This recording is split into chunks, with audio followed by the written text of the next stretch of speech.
Imagine a tropical paradise shimmering in your social media feed. Turquoise water, white sand beaches, and luxury yachts staffed with smiling supermodels promise an experience beyond your wildest dreams. This was the Fyre Festival, an event sold as the ultimate luxury music festival in the Bahamas. Its marketing was relentless and seductive. One day, out of nowhere, dozens of celebrities and Instagram influencers posted mysterious orange tiles and glamorous video trailers. Elite models and actors beckoned viewers to come join us for a music festival like no other. The festival's founders, a young entrepreneur named Billy McFarland and his partner, the famous rapper Ja Rule, claimed they were creating something revolutionary. For millennial jet-setters seeking the next big thing, the lure was irresistible. It felt exclusive, bold, and urgent. Tickets were going fast, and nobody wanted to miss out on this new symbol of high-end living. On the festival's slick website and ads, promises poured forth like champagne. Attendees were told they'd stay in luxurious private villas or glamorous geodesic domes on a private island, once owned by a famous cartel kingpin. They'd dine on gourmet cuisine prepared by celebrity chefs. They'd party with influencers and maybe even a few movie stars, all while top-tier musical artists performed intimate concerts on the beach. The message was clear. Fyre Festival was not just a concert, it was an experience reserved for the world's social elite. If you had the money, and plenty were willing to part with thousands, even tens of thousands of dollars for VIP packages, you could buy your way into paradise for one incredible weekend. People snapped up tickets ranging from about $1,500 for basic passes to over $50,000 for deluxe packages that included chartered yachts, private villas, and dinner with celebrities. The hype was so massive that even those who couldn't afford to go were talking about it. It seemed like everyone wanted to be at Fyre Festival, or at least be associated with it. As the date drew closer, excitement built to a fever pitch. Attendees packed their designer luggage, posted about their impending adventure, and boarded flights to the Bahamas, imagining the sun-soaked glory that awaited them. When the first plane load of festival-goers landed on Great Exuma, the Bahamian island chosen for the event, they expected to be whisked away to their upscale accommodations in style. Instead, they were met with confusion. There were no smiling greeters with lease and cocktails, no luxury shuttles, just a chaotic cluster of school buses on the tarmac. Still hopeful and buzzing with anticipation, people crammed onto the buses, their Instagram stories already rolling. As the buses rumbled across the island, passengers caught glimpses of a sprawling campsite coming into view, rows of white tents that looked nothing like the opulent villas shown in the ads. A sense of unease spread. Was this a staging area? Surely those tents were for staff or overflow guests, not the high-paying customers. Right? When the buses stopped, reality came crashing down. Those glamping villas everyone was promised, they turned out to be disaster relief tents, the kind meant for emergency housing after hurricanes.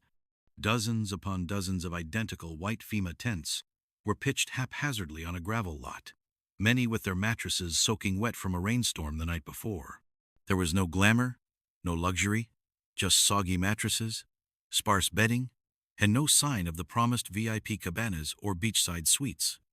Attendees stood there in disbelief, luggage in hand, trying to process that this barren tent city was the accommodation. Staff on site were few and far between, and those present were overwhelmed and didn't have answers.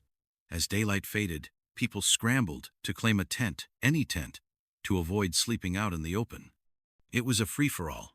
First come, first served. Some panicked festival-goers even began stealing pillows and blankets from others or hoarding mattresses, fearing there wouldn't be enough to go around.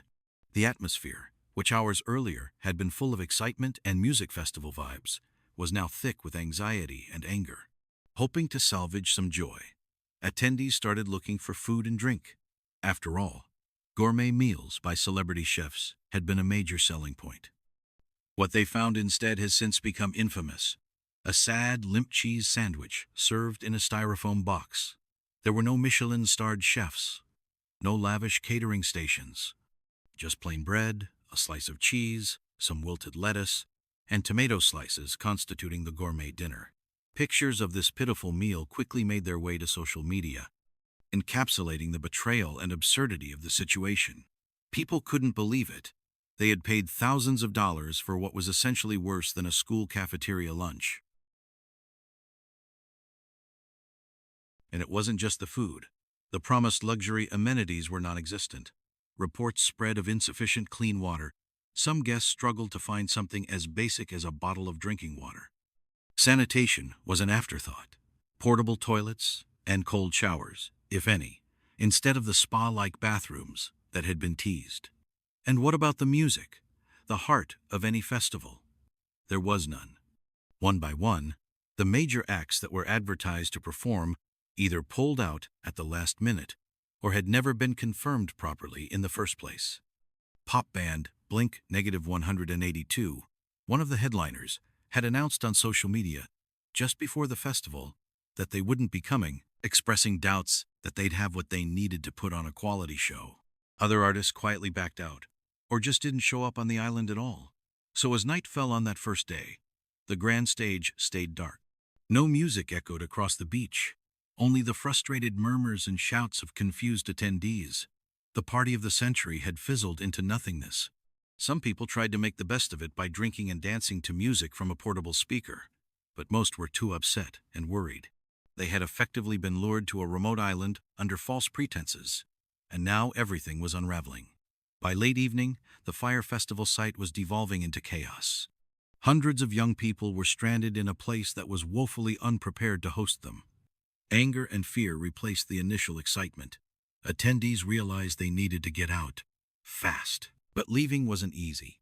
The charter flights that had ferried them in were not readily available to take them back. The local island airport was tiny and overwhelmed. As word of the disaster spread, some of the scheduled flights to Exuma turned around in mid-air, leaving those still waiting to come at least spared from the nightmare. However, for those already on the ground, escape was now the priority. They rushed back to the airport, forming a massive queue in hopes of grabbing any seat possible on a plane home. What they encountered was sheer pandemonium. The airport terminal was swamped with panicked festival goers, far exceeding its small capacity. Airline staff were overwhelmed by the sudden crush of people all demanding flights. In the crush, tempers flared and patience wore thin. At one point, things got so out of hand that the airport staff locked the doors, effectively trapping a crowd of frantic, exhausted attendees inside the overheated building overnight. There were reports of people passing out from heat and dehydration as they waited. With limited food, water, or air conditioning, and no immediate flights for many, the scene was more like a refugee crisis than the jet-set vacation these people had been promised. Some broke down in tears. Others shouted in frustration. It was a human disaster unfolding in real time, broadcast across social media for the world to see. Meanwhile, outside of the island, the Fyre Festival fiasco was blowing up as a global news story. The very same social media platforms that had once hyped the festival to sold-out status were now flooded with images and first-hand accounts of its failure. Within hours, everyone knew about the tent city, the cheese sandwiches, and the hordes of stranded rich kids who paid for paradise but got chaos. Reactions ranged from shock and sympathy to schadenfreude, as many online observers couldn't help but marvel at how such an exclusive event could go so horribly wrong. In the Bahamas, local authorities and emergency services scrambled to help where the festival organizers could not. Eventually, after a long, harrowing night, evacuation efforts got most attendees on flights back to the U.S. or Nassau. By the second day, Fyre Festival was effectively canceled. Not that there was ever anything real to cancel, and the island was being cleared. What should have been a weekend of music and luxury had ended in less than 24 hours with a mass exodus. In the aftermath, as the last attendees made it home safe, if not still furious and traumatized, a big question loomed. How did this disaster happen? How could a festival that looked so grand and well-planned turn out to be a sham? The days and weeks after Fyre Festival became a flurry of investigations, lawsuits, and exposes. Journalists dug in, and so did the FBI. The truth that emerged was even uglier than the havoc on the ground. It turned out that the festival's organizers had been deceptive from the very start. Billy McFarland, the ambitious 25-year-old CEO behind Fyre Media, had sold tickets to a fantasy he knew he couldn't deliver.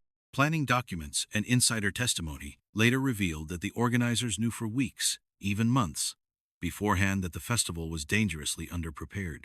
The private island initially advertised wasn't even being used. They had lost access early on, forcing a last-minute change of venue to Great Exuma, which they never announced honestly. The luxury villas? Pure fiction. They never built any. The infrastructure needed for a festival, water, electricity, sewage, transportation, none of it was properly arranged. Contractors went unpaid. Many pulled out. As things spiraled out of control in the lead-up, some on the Fyre team begged McFarland to postpone the event, to come clean that they weren't ready. But Billy refused to let the dream die. Instead, he doubled down on the deceit. To keep ticket holders and investors in the dark, McFarland and his top staff continued to paint a rosy picture. They released slick updates showcasing model-filled beach parties preparing for the guests, and they denied or hid any signs of trouble. Even as the April 2017 launch date approached and it was obvious on the ground that nothing was ready, they kept stringing everyone along.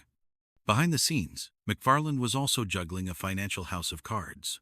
All the luxury promises required huge sums of money Fyre didn't have. So McFarland sought more investors and loans, and in doing so, he lied through his teeth. He falsified documents to claim Fyre Media had millions in revenue that it never earned. He showed fake bank statements and invented financial projections to lure venture capital and personal loans. In total, he conned investors out of around $26 million, all riding on the hope that Fyre Festival's success would somehow make it easy to pay everyone back. It was a classic Ponzi-like scheme, using new investor money to pay off earlier expenses and keep the illusion afloat.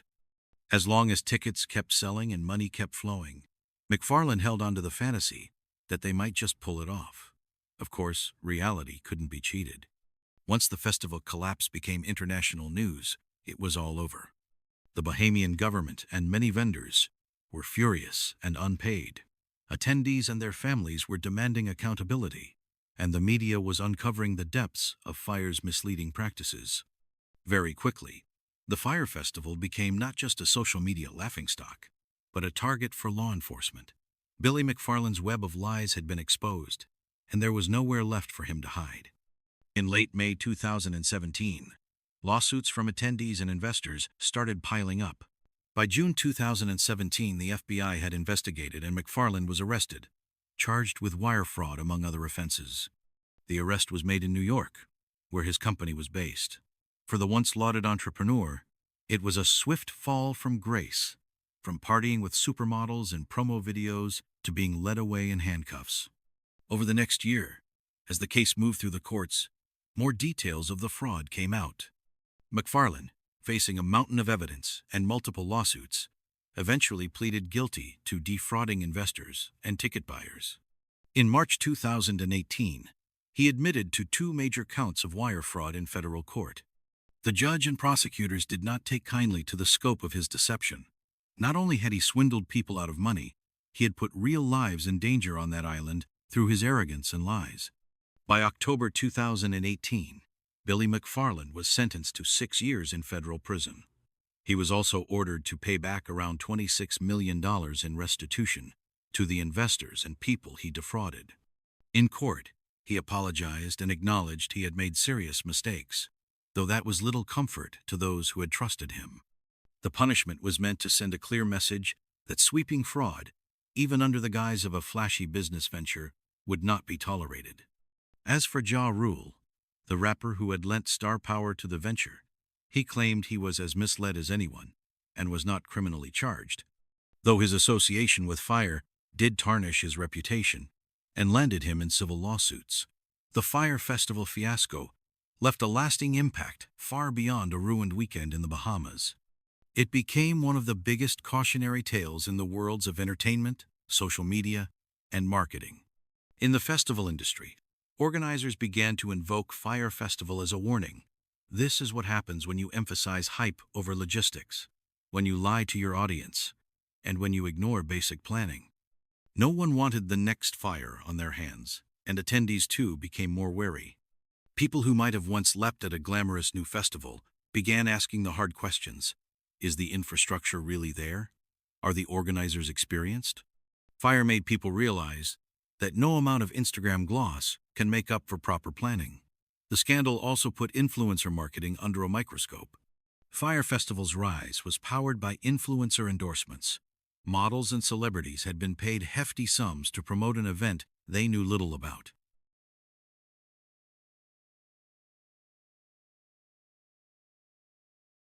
After the dust settled, some of those influencers faced public criticism and legal scrutiny. Why hadn't they disclosed their sponsorship? And did they bear some responsibility for luring fans into a scam? The U.S. Federal Trade Commission even gained a renewed focus on enforcing guidelines that social media posts must clearly indicate when they're ads. The trust between the public and the shiny world of social media advertising took a hit. People became a bit more skeptical of the next exclusive offer an influencer raved about. Brands and influencers alike learned that authenticity and transparency matter, because associating with a fraud can haunt their credibility for years. Beyond that, the Fyre debacle sparked conversations about the nature of luxury experiences in the age of social media. Fyre Festival had preyed on the FOMO, the fear of missing out, that so many feel when they see others living it up on Instagram. It promised a slice of a lifestyle that was normally out of reach, then proved that sometimes those promises are nothing but a facade. In the wake of Fyre, consumers grew warier of things that seemed too good to be true. The idea of a remote island ultra-luxury festival for thousands of people organized in a few months by a newbie company now sounds obviously ridiculous. But at the time, the slick marketing made it believable. The world watched as even savvy, affluent young adults were duped by the illusion of perfection. In the end, the story of Fyre Festival feels almost like modern mythology, a tale of hubris and greed in the internet age. It had a charismatic trickster figure in Billy McFarland, who believed he could bend reality to his will. It had a chorus of unwitting promoters amplifying a false message, and it had victims ensnared by the promise of an impossible dream. The festival's collapse was dramatic and sudden, unfolding live on hundreds of smartphone cameras for all to see. And its fallout has been long and influential, reminding everyone that in life, and especially on social media, not all that glitters is gold. The next time someone online tries to sell you paradise, you'll probably think of those disaster tents and cheese sandwiches on Great Exuma. And remember the hard lesson taught by the Fyre Festival fraud.